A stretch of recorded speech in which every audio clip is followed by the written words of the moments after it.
आज बिहार की सरकार नीतीश नहीं चला रहे हैं, उन्हें चलाने ही नहीं दिया जा रहा है। बिहार की सरकार केंद्र से चल रही है। सारे बड़े फैसले प्रधानमंत्री और गृह मंत्री करते हैं। आज बिहार के अपने मुख्यमंत्री का ही सम्मान नहीं है। जब हर फैसला केंद्र से होगा तो मुख्यमंत्री की ही सुनवाई नहीं होगी, तो जनता की सुनवाई क्या होगी? आज बिहार में 20 सालों से एक ही सरकार चल रही है और ये सरकार जैसे जैसे साल बीतते गए वैसे वैसे बिहार से चली ही नहीं। आज बिहार की सरकार नीतीश जी नहीं चला रहे हैं, उनको चलाने दे ही नहीं रहे हैं। आज यहाँ की सरकार केंद्र से चलती है। जो बड़े बड़े निर्णय होने हैं वो केंद्र में होते हैं, प्रधानमंत्री जी करते हैं, गृह मंत्री जी करते हैं। आज बिहार में बिहार के अपने मुख्यमंत्री का भी सम्मान नहीं है। आप सब सम्मान देते हो लेकिन केंद्र सम्मान नहीं देता। और जब हर चीज केंद्र से चलेगी तो आपकी सुनवाई कहाँ होगी? जब आपकी सीएम की सुनवाई नहीं हो रही है तब आपकी सुनवाई कहाँ हो रही है? जब लालू राज था तब भय था, आज भरोसा है। तब क्राइम राज था, जब बिहार प्राइम स्टेट है। तब जंगल राज था, आज सुशासन है। पहले बिजली के खंभे या थे लेकिन तारों में करंट नहीं, आज बिजली के साथ विकास का उजाला है। केंद्र मंत्री चौहान शिवराज। जब लालू राज था तब भय था, आज भय नहीं भरोसा है जनता को। तब क्राइम राज था, आज बिहार प्राइम स्टेट है। तब जंगल राज था, आज सुशासन है। पहले बिजली के खंभे थे लेकिन तार नहीं होते थे, पक्षी बैठा करते थे उनमें क्योंकि बिजली होती नहीं थी। आज बिजली के साथ विकास का उजाला है। मैं काम गिनाऊंगा तो घंटों हो जाएंगे, इसलिए लोगों का विश्वास है। उस राज को भूले नहीं है। इसी पटना शहर के एक बेटी को कैसे अपहरित करके और रैप किया गया था और बाद में लाश मिली थी, कैसे डॉक्टरों का अपहरण हो जाता था, कैसे बेटी की शादी पे शोरूम से गाड़ियां निकाल ली जाती थी, सब पता है लोगों को। इसलिए आरजेडी का मतलब लोग मानते हैं रंगबाजी, रिश्वत, जंगल राज और डकैती, और वो जंगल राज फिर नहीं लाएंगे लोग। डोल एसपी रामजी श्रीवास्तव की उपस्थिति में 260 गुम मोबाइल फोन को ट्रेस कर उनके वास्तविक मालिकों को सुपुत्र किया गया। इस अवसर पर पुलिस अधीक्षक ने उपस्थित लोगों को सड़क सुरक्षा की शपथ भी दिलाई है। बिहार में 6 अक्टूबर को आचार संहिता लगी है। 20 साल से बिहार पर शासन कर रही है एनडीए सरकार ने चुनावी लाभ के लिए आचार संहिता के 10 दिन पर 26 सितंबर को महिलाओं के खाते में एक नई योजना बनाकर 10,000 रुपये प्रति लाभार्थी रुपये ट्रांसफर करना शुरू किया है। आश्चर्य की बात यह है कि आचार संहिता लागू होने के बाद भी 17 अक्टूबर, 24 अक्टूबर और 31 अक्टूबर को इस योजना की किस्त लाभार्थियों के खाते में डाली गई है। अब 7 नवंबर को अगली किस्त डाली जा रही है। यह आचार संहिता की धज्जा उड़ाने जैसा है। ऐसा होगा तो सभी दलों को लेवल प्लेइंग फील्ड जैसे कैसे मिल पाएगी? राजस्थान में चुनाव के दौरान चुनाव आयोग ने कांग्रेस सरकार की अन्नपूर्णा राशन योजना, इंदिरा गांधी स्मार्टफोन योजना, सामाजिक सुरक्षा पेंशन योजनाओं को रोक दिया था, जबकि ये सब पहले से चल रही थी। अब यह स्पष्ट हो गया है कि कांग्रेस जो आरोप लंबे वक्त से लगा रहे हैं वो सही है। चुनाव आयोग पूरी तरह मौन है और यह एनडीए के हित में अनैतिक और गैर कानूनी तौर पर काम कर रहा है। इलेक्शन कमीशन जो है, जब चुनाव डिक्लेयर होते हैं, कोड ऑफ कंडक्ट लागू हो जाता है, उसके बाद में कोई आप जो है स्कीम को आगे नहीं बढ़ा सकते, रोकना पड़ता है। चल रही है तब भी आप आश्चर्य करोगे। आप तो बिहार के लोगों जो पॉलिटिकल, मैं समझता हूँ पूरे देश के अंदर एक अलग पहचान रखते हैं। क्या ये संभव है कि जो कैश बट रहा है 10,000 रुपये महिलाओं को, अभी किस्त जा रही है और 6 तारीख को आपका वोटिंग है, उस दिन भी किस्त जारी होगी महिलाओं को। पूरा देश देख रहा है, पूरा प्रदेश देख रहा है। समझ के परे है कि इतना साथ दे किया इलेक्शन कमीशन का, तभी नहीं रोक रहा है।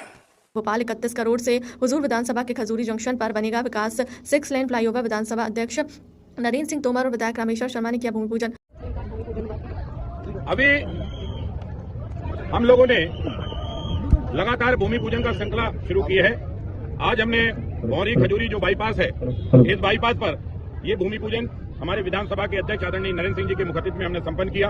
एक भूमि पूजन फ्लाईओवर का हमने सूखी सिवनिया पर संपन्न किया।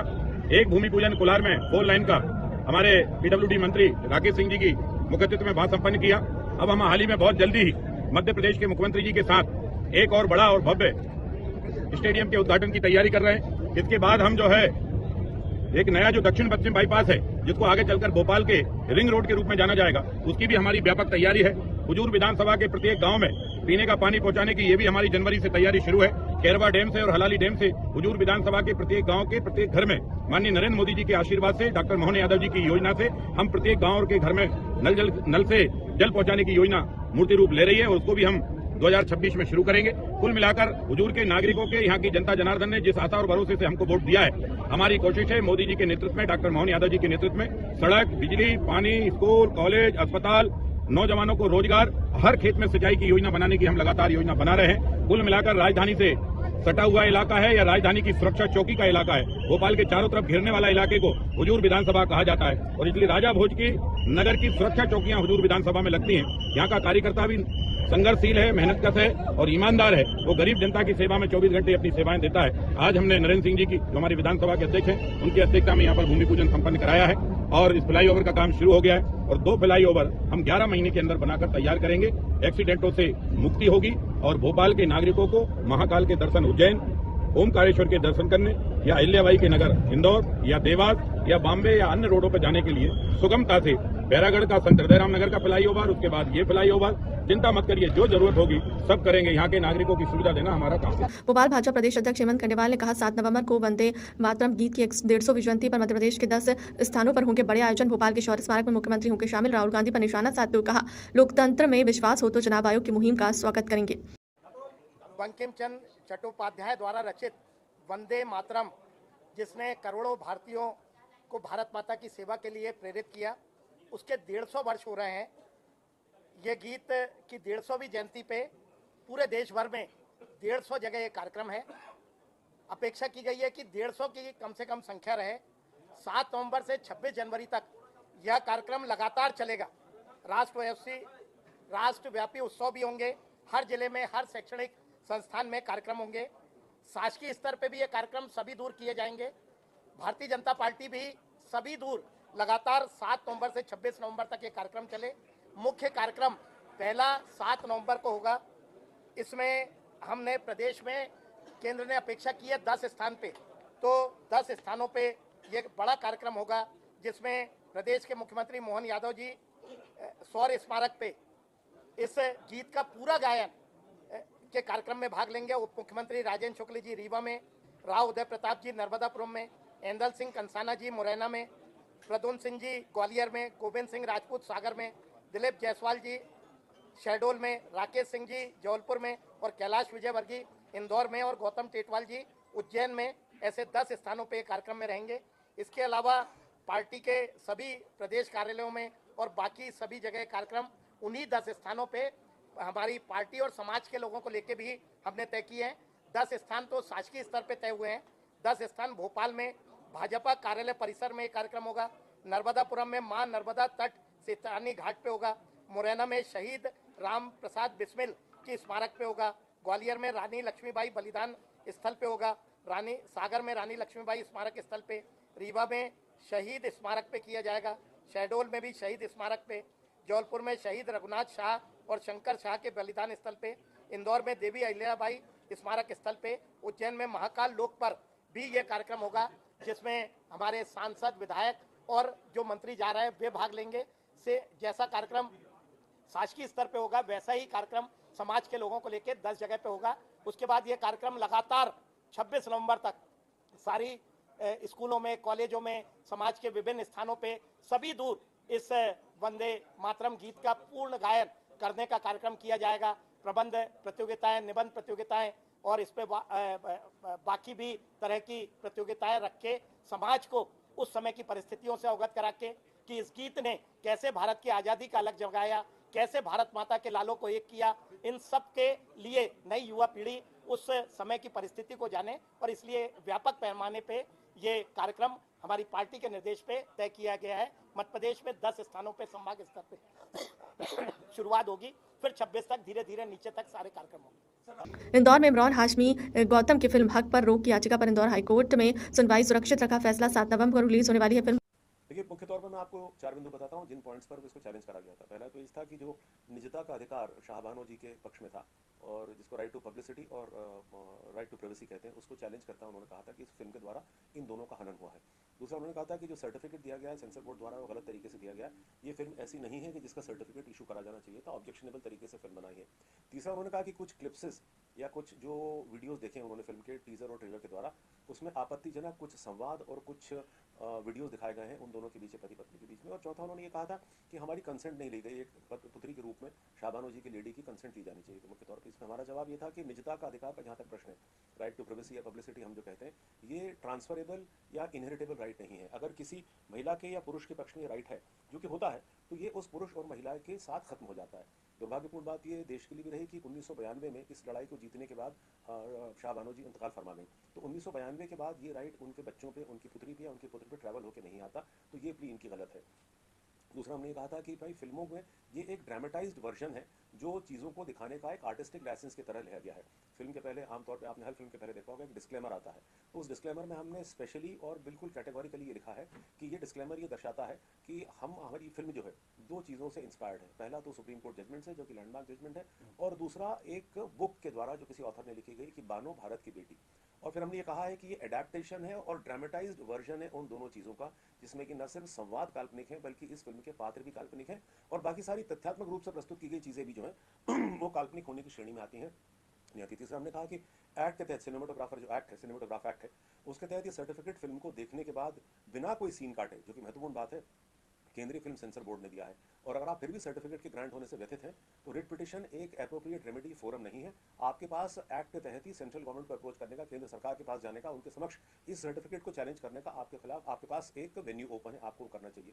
और चौथी बात जो हमने कही मुख्य तौर पर, जो कि सबसे ज़्यादा महत्वपूर्ण है मेरी नज़र में, कि हमने उस महिला को किसी भी तरीके से डिमीन करने को या डेरोगेट करने को या बदनाम करने को या आम आदमी की नज़र में ऐसी परिस्थिति में प्रकट करने के लिए नहीं बनाई। हमने उनको एक प्रतीकात्मक रूप से इस समाज का प्रकाश का वो पुंज बताया है जिसके की चलते हुए 1985 में उस लेडी ने अपनी लड़ाई लड़ी जो जीत करके आई। तो अगर 80 के दशक में हिंदुस्तान की महिला, एक अशक्त महिला, एक सशक्त पुरुष वर्ग के खिलाफ अपने घर से निकल करके, खासकर जब वो माइनॉरिटी से आती हैं, तो निकल करके अपने घर से निकल करके वो लड़ाई लड़ सकती और जीत सकती, तो क्या कारण है कि महिलाओं के चलते इस देश में आज 2020 के दशक में हम ये काम नहीं कर सकते। तो एक प्रतीकात्मक रूप से उस महिला को दर्शाया गया है, तो वो एक पॉजिटिव रूप से लिया जाना चाहिए। कुछ क्लिप्सेस जिनकी मैं बात कर रहा था आपसे, मुझे याद आ रहे हैं कि जैसे कहा गया कि भाई शाहबानो तो बहाना है, हमारे खिलाफ ये जंग पुरानी है।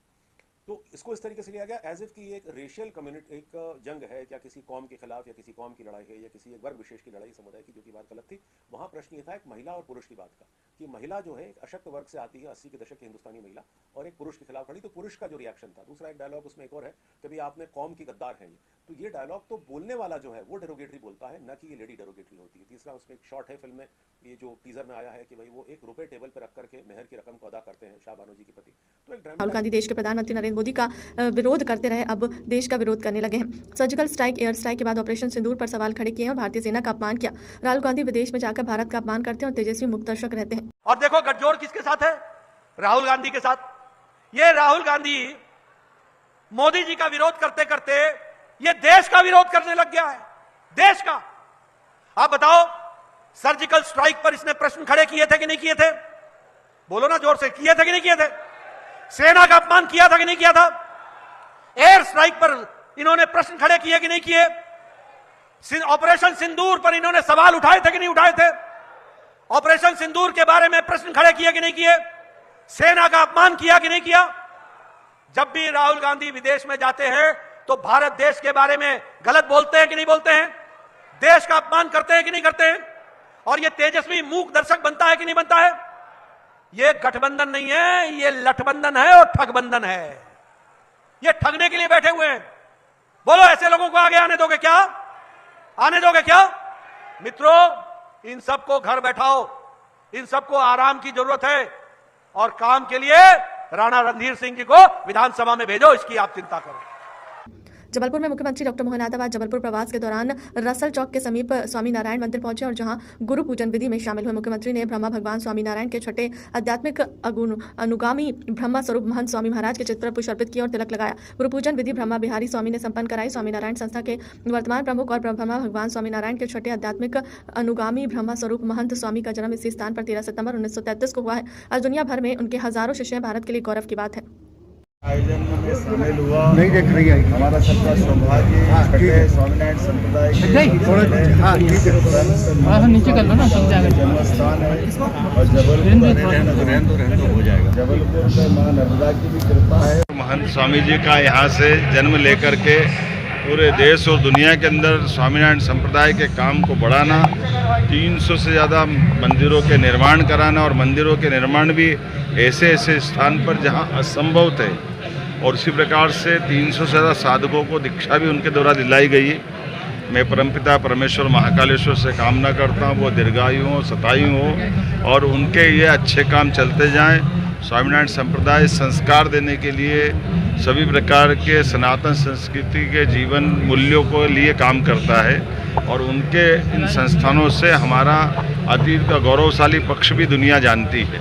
तो मेरी अपनी ओर से सबको नमन, बधाई। भोपाल में मध्य प्रदेश के पूर्व मुख्यमंत्री स्वर्गीय अर्जुन सिंह की जयंती पर विधानसभा में पुष्पांजलि सभा का आयोजन हुआ। विधानसभा अध्यक्ष नरेंद्र सिंह तोमर, मुख्यमंत्री डॉक्टर मोहन यादव ने प्रदेश के पूर्व मुख्यमंत्री स्वर्गीय अर्जुन सिंह की जयंती पर विधानसभा के सेंट्रल हॉल में उनके चित्र पर पुष्पांजलि अर्पित की। इस अवसर पर नेता प्रतिपक्ष उमंग सिंगार, पूर्व विधानसभा अध्यक्ष गिरीश गौतम, पूर्व प्रोटेम स्पीकर रामेश्वर शर्मा, स्वर्गीय अर्जुन सिंह बड़े सुपुत्र अभिजीत सिंह, सुपुत्र अजय सिंह, विधानसभा के प्रमुख सचिव अरविंद शर्मा मौजूद रहे। पूर्व मुख्यमंत्री स्वर्गीय अर्जुन सिंह को भोपाल में दी गई श्रद्धांजलि।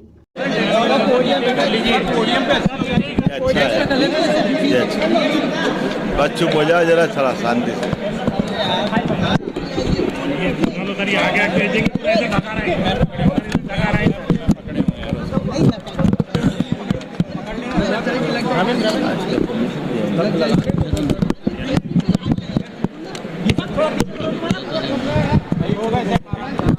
आप जरा चुप हो गए, बोले क्या? 50 साल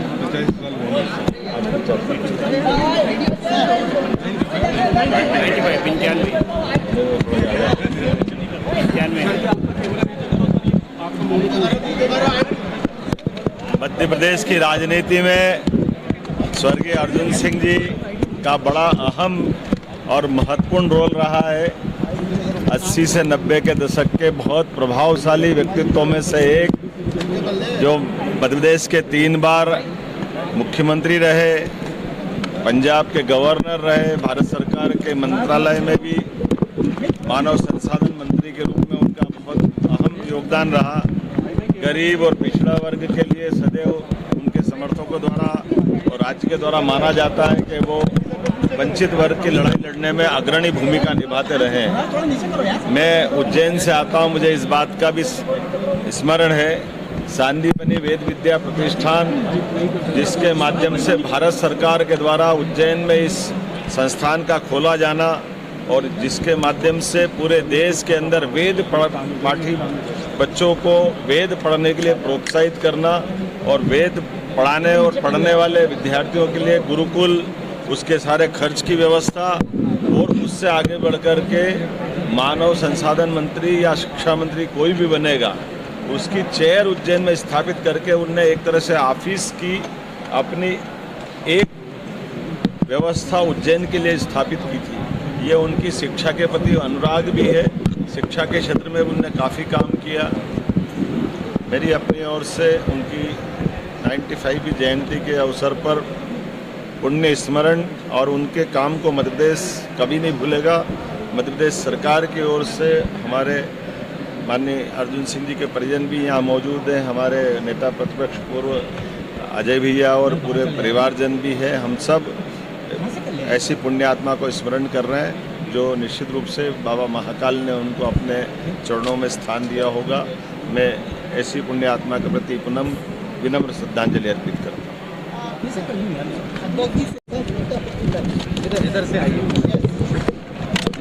निश्चित तौर से एक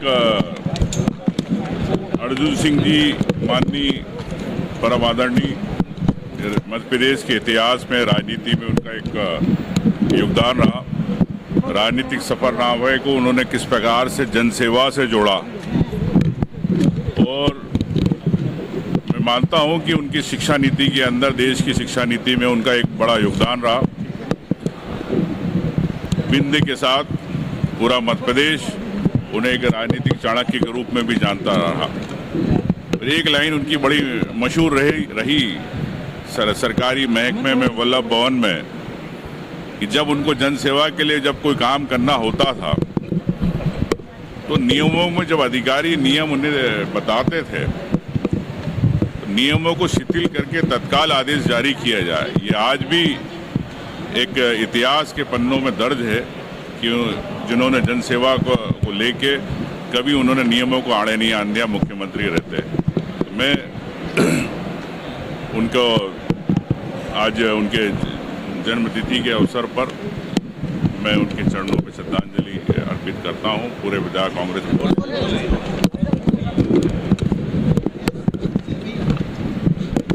दाऊद साहब की पुण्यतिथि पर विधानसभा परिसर में पहली बार श्रद्धांजलि सुमन अर्पित करते हैं कि मौका मिला है।